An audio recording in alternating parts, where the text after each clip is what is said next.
Alrighty then, I just finished watching No Way Out 2012. Guess I'll give you a brief rundown, see what happened. If I was to really say what I would compare this to, I would compare this to WrestleMania.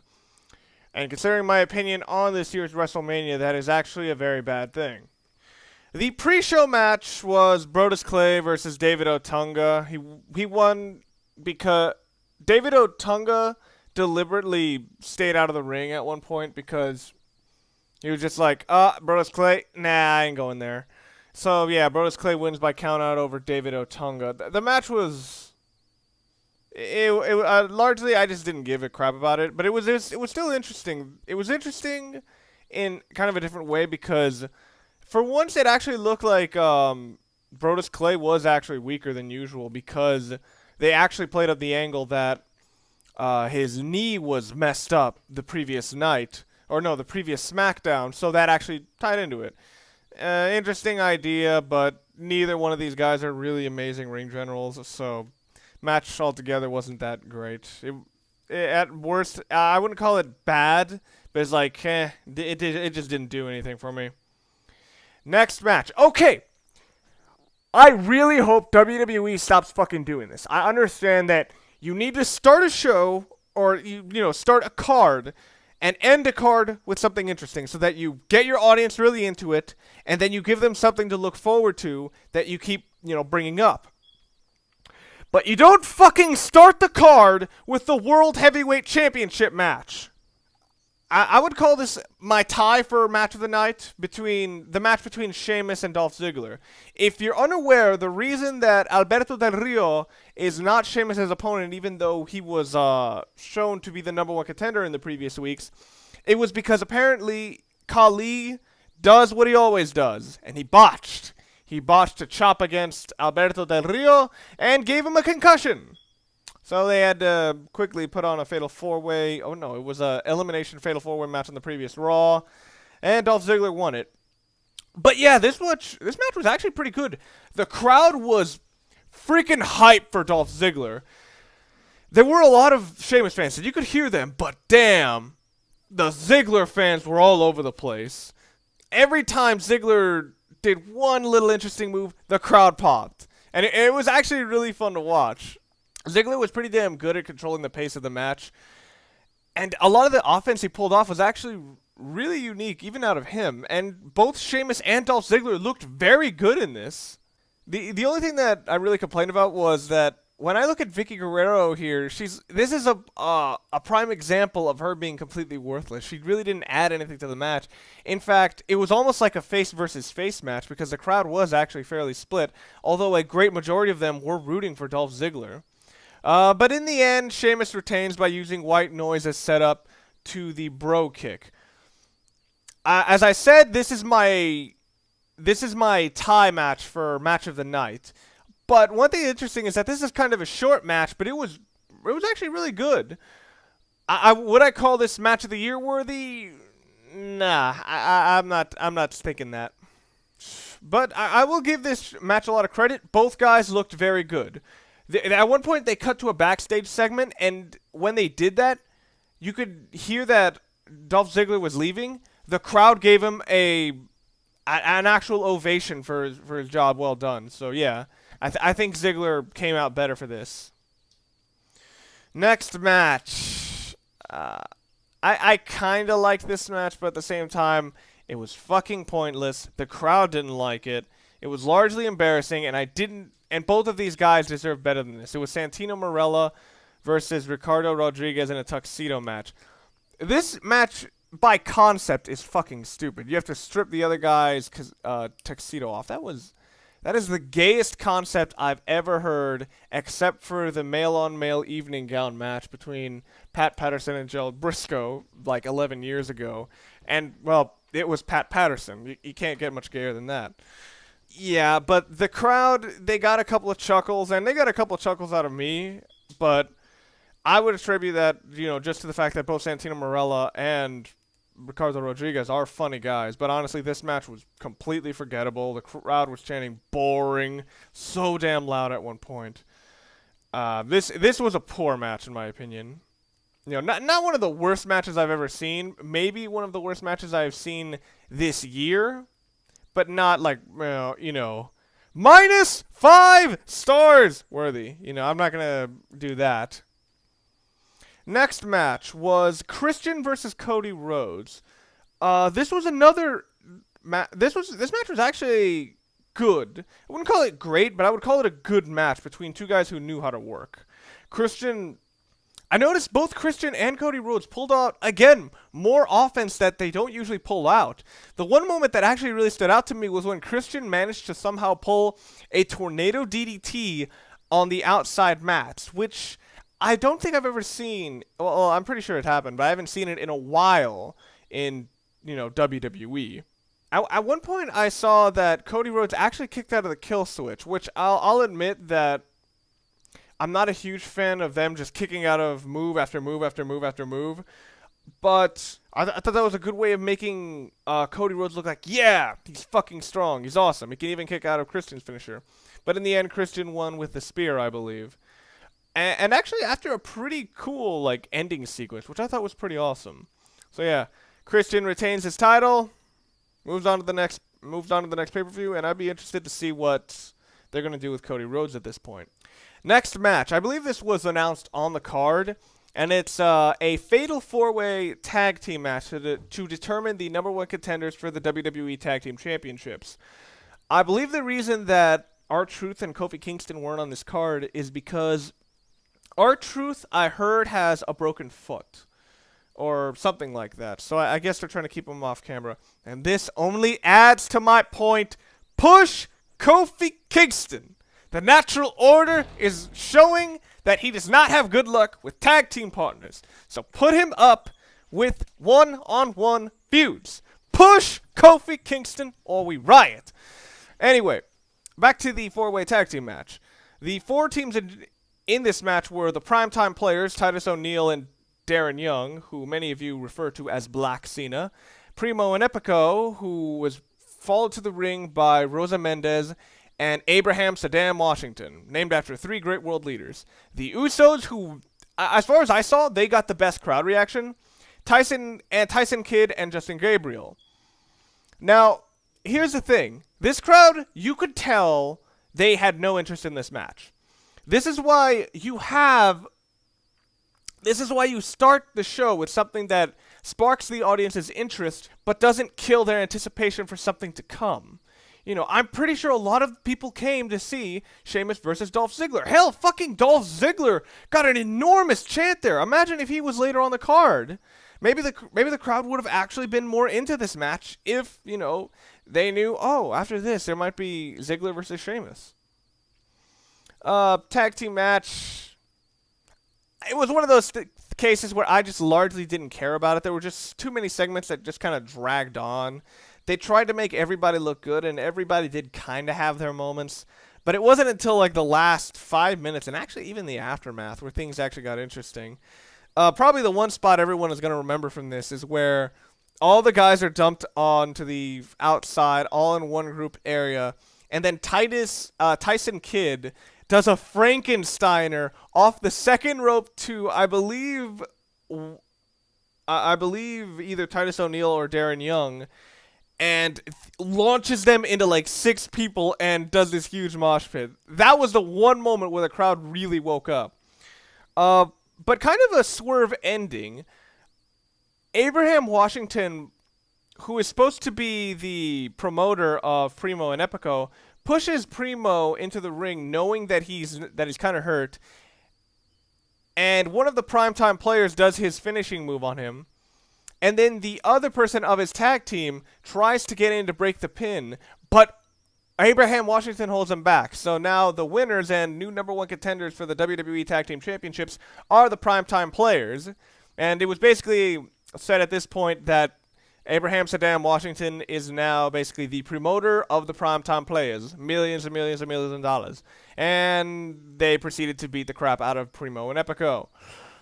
The Usos were pretty much the only guys who got a consistent reaction in this match, and really the only guys that were able to more consistently wake up the crowd. So I've got to wonder with the idea of pushing the primetime players, but at the same time, heel tag team that's actually starting to get some heat. Yeah, it could be a great feud for the Usos.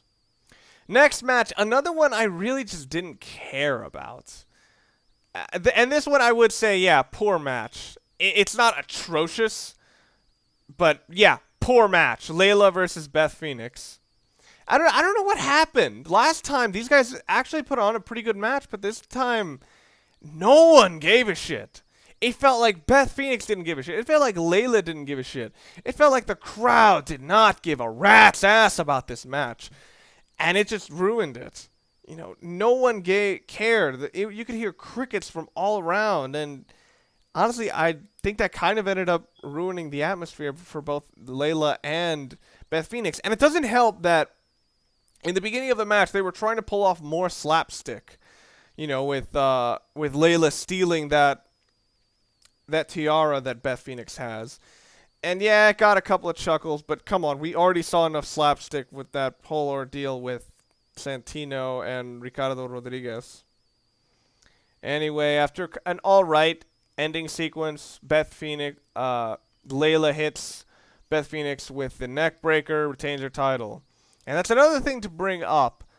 Every single title match here ended up having a retainment, or having the champions retain. Good idea, bad idea. It doesn't really matter much because I don't think there was enough drama surrounding the endings, except again with the two matches that I'm going to say. Again, matches of the day. Matches of the night.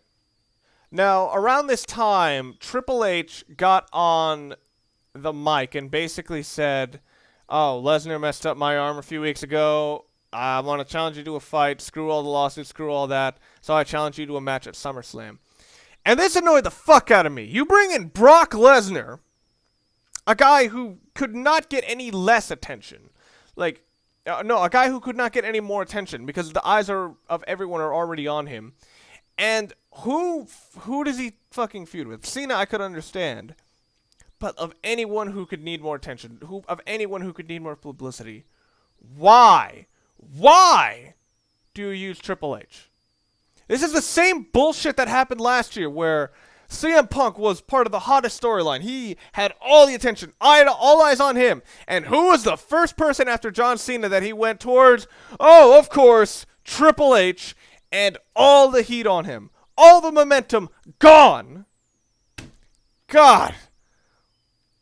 I could go to SummerSlam because I live in Los Angeles, but yeah, I don't feel like watching a 40-minute match where Triple H just screams at Brock, "Dude, stop hitting me so hard." God. And by the way, I gotta call out. I know someone probably told him to say this, but I'm gonna call it out anyway.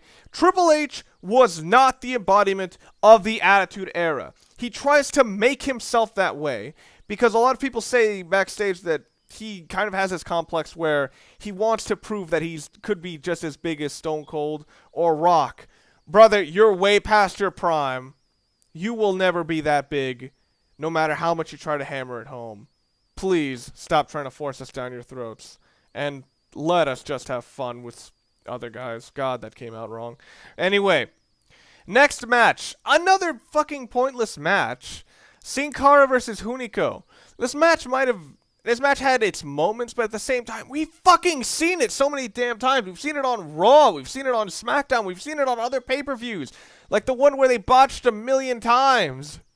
Again, the match was alright, but it's just no one gave a shit. Not a bad match, but not a good match because no one cared. And it's not even in that storyline sense. Everything that they did that was impressive, it honestly felt kind of weak. It was basically a big light show, but no context, no drama, and no real oomph to any of it. It was just filler. Next match. Remember the match that I said I had a tie for match of the night? Here's the other one. The triple threat match for the WWE Championship. CM Punk, Kane, and Daniel Bryan. I thought this match, for how much longer it went than the other one, I thought it was going to end up, impressing me even more than that one, but I'd call them on par with each other. CM Punk and Daniel Bryan were hugely over in this town. Hugely over. And they both had great moments where they had great interaction with each other and Kane.